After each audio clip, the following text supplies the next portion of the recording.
Olá, boa noite. Aprovado ontem pela Câmara dos Deputados, o projeto que elimina a cobrança de PIS/COFINS sobre o diesel até o fim de 2018 é mais uma alternativa para resolver a crise dos combustíveis no país. A paralisação dos caminhoneiros chegou ao 4º dia nesta quinta-feira e ganhou a adesão de motoristas de vans e de aplicativos. No Rio de Janeiro e em Pernambuco já falta combustível. Nos outros estados, a ameaça de desabastecimento tem formado filas nos postos de gasolina. O preço nas bombas tem disparado e chegou a quase R$ 9,00 no Distrito Federal. Estou aqui desde 5 e pouco da manhã na fila, já são 11h30, né? E infelizmente eu não acredito que resolva, não. O povo não dá conta de pagar. Qualquer dia eu não sei mais o que a gente vai fazer, porque andar de carro tá caro, andar de ônibus tá caro, andar de metrô tá caro, tudo tá caro. Além disso, 5 aeroportos do país correm o risco de ficarem sem querosene para abastecer os aviões. Em alguns estados, já houve suspensão de linhas de ônibus e até os Correios estão restringindo entregas. No 4º dia de paralisação dos caminhoneiros, há riscos também de desabastecimento de comida. A nossa paralisação não é prejudicar ninguém, a nossa paralisação é a reivindicação de um direito nosso, do povo brasileiro. Alguns tribunais de justiça dos estados já determinaram o desbloqueio de estradas. Se o movimento não acatar a decisão da justiça, terá que pagar multa diária de R$ 100 mil. Para conter a crise, o presidente da Petrobras anunciou a redução de 10% no preço do diesel por 15 dias. E o presidente Michel Temer extinguiu a contribuição cobrada pelos combustíveis, a CID, sobre o diesel. Para repor essas perdas de arrecadação, a Câmara dos Deputados aprovou a reoneração da folha de pagamento de 28 setores da economia e zerou o PIS e a COFINS até o fim do ano. No Senado, a reação dos parlamentares foi imediata e a expectativa agora é pela aprovação de um projeto de resolução para fixar um teto de 18% para o ICMS cobrado sobre a gasolina e o álcool e 7% para o diesel. Em alguns estados, a alíquota do ICMS sobre os combustíveis chega a 35%. O maior ônus na questão do preço dos combustíveis é o ICMS cobrado nos estados. Por conta disso, eu e o senador Randolph estamos apresentando um projeto de resolução ao Senado que pretende fixar a alíquota máxima para a cobrança do ICMS no transporte incidentes em operações internas com combustíveis. Está aí no ICMS, a causa real do problema da tarifação do preço do combustível. Como Vossa Excelência muito bem disse, no estado do Rio de Janeiro chega a 34%, 35% a tarifação. Em outros estados, a média é de 25%. Estamos apresentando 18%, mas construamos, obviamente, no debate aqui, uma média. O presidente do Senado disse que o Congresso vai buscar soluções que beneficiem o consumidor. Quem define política de preços, de aumento de preço, infelizmente não é o Congresso Nacional em determinadas matérias. Nesse caso, cabe ao governo federal. Agora, cabe ao Congresso, representando a federação através do Senado e representando o povo brasileiro, alertar o governo, cobrar e buscar transparência. E a crise dos combustíveis é tema de uma reunião dos líderes de partidos convocada para hoje à noite. Quem está acompanhando essa reunião é a repórter Karine Beluso, que tem mais informações. Boa noite, Karine. Boa noite, Eni. Os senadores, os líderes dos partidos, estão chegando agora para se reunir com o presidente Eunício Oliveira. Nessa reunião, eles devem decidir se amanhã haverá sessão de votação para debater justamente essas duas propostas que vocês viram aí na reportagem. A que veio da Câmara e reonera a folha de pagamento de alguns setores beneficiados e a que estabelece o teto do ICMS sobre os combustíveis. Mais cedo, o vice-presidente da Casa, senador Cássio Cunha Lima, e a senadora Gleisi Hoffmann, eles apontaram a necessidade urgente de uma posição do governo em relação à presidência da Petrobras. Acompanhe. Facebook, Twitter, Instagram, WhatsApp. As redes sociais se tornaram importantes atores na comunicação contemporânea. Pesquisa realizada pelo Instituto Reuters de Jornalismo aponta que elas já são o segundo meio mais utilizado como fonte de informação dos brasileiros, depois da televisão. O seminário O Legislativo e as Mídias Sociais discutiu os desafios e as oportunidades desses meios de comunicação. Com a proximidade das eleições, o tema ganha interesse dos especialistas. As redes sociais deverão ser uma ferramenta estratégica nas campanhas políticas. E uma das grandes preocupações são as fake news, ou notícias falsas. Como elas podem influenciar a opinião do eleitor e como combatê-las? Elas são apresentadas como se elas tivessem passado por um processo de apuração jornalística quando elas não passaram.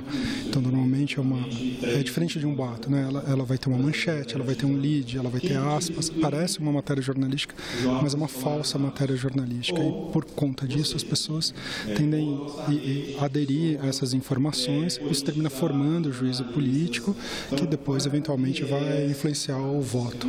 De acordo com Pablo, a cautela com que recebemos e compartilhamos é uma forma de reduzir as falsas notícias. O sistema brasileiro de notícias é muito diverso. A gente tem jornais diários, a gente tem sites de notícias, revistas semanais, a gente tem sites de várias tendências políticas. Se uma informação bombástica, que muda todo o entendimento do jogo político, apareceu só num lugar e não teve a repercussão de todo o sistema, provavelmente ela é falsa. Para este especialista, a regulação das mídias sociais é fundamental para proteger os usuários e não afeta a liberdade de expressão. Uma boa regulação ela pode preservar direitos. Então, quando nós falamos de censura, é justamente quando você tem uma regulação ruim ou quando você não tem regulação.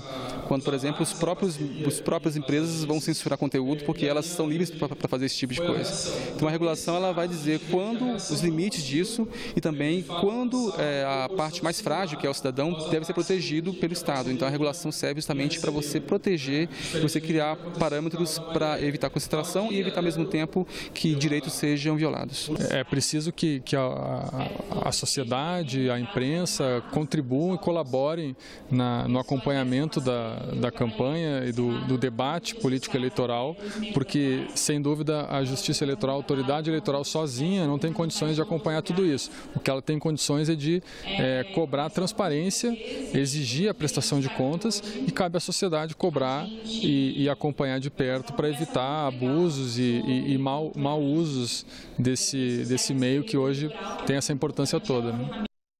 Vocês acompanharam agora uma reportagem sobre o seminário O Legislativo e as Mídias Sociais. Agora sim nós vamos ver o que disseram os senadores sobre a crise dos combustíveis. O Brasil derretendo numa crise sem precedentes e não se vê o mínimo de articulação para abrir uma negociação com os caminhoneiros, apresentar uma proposta palatável. A postura de arrogância que o presidente da Petrobras teve no tratamento do problema grave que paralisa o Brasil é inaceitável. Nós não podemos quebrar o Brasil e inviabilizar a atividade econômica para salvar a Petrobras. A Petrobras é do povo brasileiro, o acionista maior é o Estado brasileiro. Então o Estado brasileiro tem que determinar que não é paridade de preço internacional que vai ser a regra da gestão de preço do combustível. A Petrobras nunca deixou de ter lucro operacional em todos esses anos, nos governos do PT inclusive. Nós nunca precisamos fazer isso que eles estão fazendo com o preço, onerar o povo brasileiro para justificar lucro da Petrobras.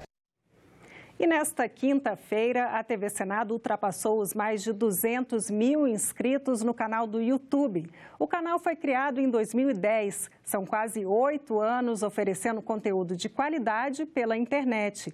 A TV Senado no YouTube foi o primeiro canal do Brasil a fazer multiprogramação ao vivo e hoje transmite até 8 eventos simultâneos. Para assistir a TV Senado pelo YouTube, basta acessar youtube.com.br/Senado. A decisão unilateral do governo dos Estados Unidos de limitar suas importações de aço e alumínio acertou em cheio o Brasil. Os norte-americanos determinaram que as importações desses produtos devem pagar uma taxa extra ou se limitar a uma cota pré-estabelecida. O Brasil é o segundo maior exportador de aço para os Estados Unidos, atrás apenas do Canadá. No ano passado, os americanos compraram 1/3 do aço exportado pelo Brasil, o que totalizou 2 bilhões e 600 milhões de dólares. A gente tem uma estimativa de impacto aí de queda nas exportações significativas comparadas a 2017. O último valor que eu vi de aproximadamente 500 milhões de dólares. Já as exportações de alumínio para os Estados Unidos atingiram 120 milhões de dólares, ou 15% do total exportado pelo Brasil. O Ministério da Indústria e Comércio brasileiro informou que o setor vai optar pela sobretaxa de 10%, enquanto a siderurgia vai aceitar a imposição de cotas. Os Estados Unidos informaram que a negociação das cotas será com base nas exportações brasileiras de 2015 a 2017, então vai ser feita uma média para tentar calcular a cota para o Brasil. O que mais preocupa a consultora, no entanto, é a escalada de protecionismo que a decisão do governo norte-americano pode acarretar. Já teve uma movimentação aí da União Europeia agressiva, contra isso, a China também. Então, se isso escala, é complicado para o comércio internacional e a gente vai regredir muito, A União Europeia já anunciou que irá recorrer junto à Organização Mundial do Comércio contra a decisão americana. E o Brasil pode seguir o mesmo caminho. Mas levar o caso à OMC pode colocar em xeque toda a estrutura de comércio mundial construída ao longo das últimas décadas. O alerta foi feito pelo ex-ministro da Fazenda e ex-embaixador em Washington, Rubens Recupero, em depoimento aqui no Senado, logo após o anúncio das medidas protecionistas pelo governo dos Estados Unidos. O presidente Trump nunca escondeu que não tem muito respeito, muito apreço pela OMC ou pelas regras comerciais.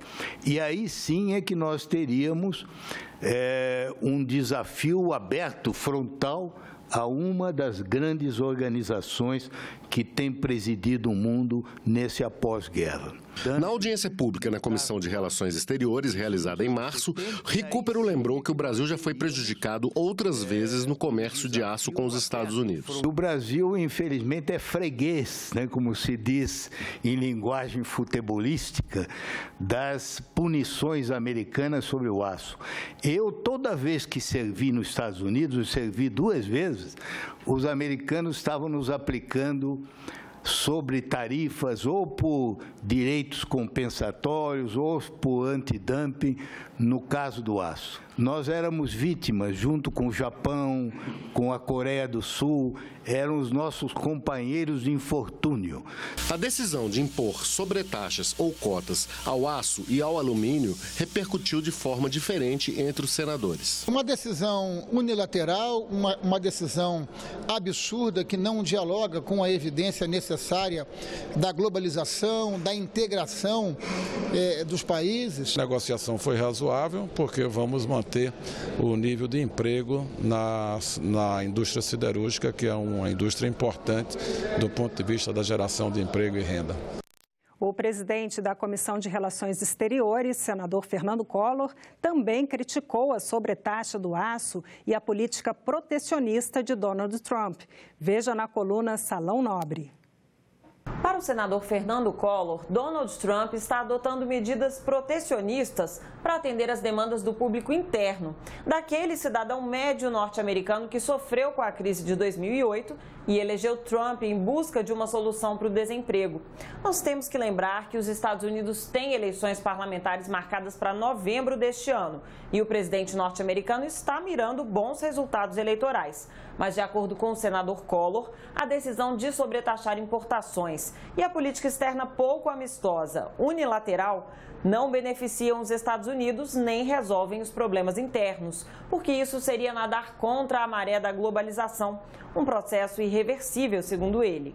Collor defendeu que o Brasil e outros países do mundo se unam para negociar a suspensão da medida e apontou como desafio para o próximo presidente brasileiro uma aproximação com os Estados Unidos. Os Estados Unidos estão de maus bofes em relação ao Brasil. É muito importante que o Brasil retome os seus entendimentos, não é, com os Estados Unidos da América. O senhor Trump, ele está querendo nadar contra a maré. Um presidente que não me parece talhado para exercer a função com a responsabilidade, com o descortínio, com a sabedoria que se exige de um chefe de Estado norte-americano, como de qualquer um outro chefe de Estado. Segundo o presidente da CRE, com o avanço da tecnologia, o futuro do trabalho é outro desafio das relações exteriores. A entrevista completa com o senador Fernando Collor você assiste no programa Salão Nobre, hoje, depois do argumento. E nós ficamos por aqui. Você pode rever as reportagens desta edição na nossa página na internet, senado.leg.br/TV. Fique agora com o programa Argumento. O convidado de hoje é o senador Paulo Bauer. Muito obrigada pela companhia. Continue sintonizado aqui, na TV Senado.